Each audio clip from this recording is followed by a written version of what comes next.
ఇక 26వ సంవత్సరం కర్కాటక రాశి వారికి పరాభవనామ సంవత్సరంలో ద్వాదశంలో ఉన్న గురువు, అష్టమంలో ఉన్న రాహువు నుంచి భాగ్యస్థిత శనైశ్వరుని యొక్క సంచారం వల్ల మొదటి 4 మాసాలు మధ్యమమైన ఫలితాలు కలుగుతాయి.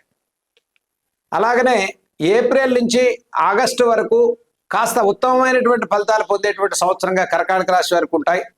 ఆగస్టు నుంచి ప్రతి పనిలో అన్నింటా విజయాలే పొందుతారు కర్కాటక రాశి వారు. కాలసర్ప దోషంలో ఉండి ఆర్థికంగా ఎదగలేని వారు, ఉద్యోగ అవకాశాలు రానివారు, వ్యాపార పరంగా వ్యవసాయ పరంగా భూమిని నమ్ముకున్న వారికి తక్కువ అభివృద్ధి కలిగినటువంటి వారికి 2026 జూన్ తర్వాత అన్నింటా విజయాలే చేకూరుతాయి కర్కాటక రాశి. ఈ రాశి వారికి ముఖ్యంగా అష్టమ రాహు దోష నివారణ, దీంతో పాటుగా ద్వాదశంలో గురువు యొక్క సంచారం నుంచి ఈ సంవత్సరం మొత్తం కూడా గురు చరిత్ర పారాయణ చేయండి. దీంతో పాటుగా ప్రతి గురువారం రావి చెట్టు ప్రదక్షిణాన్ని కర్కాటక రాశి వారు చేయటం అత్యద్భుతమైన ఫలితాలు పొందుతారు.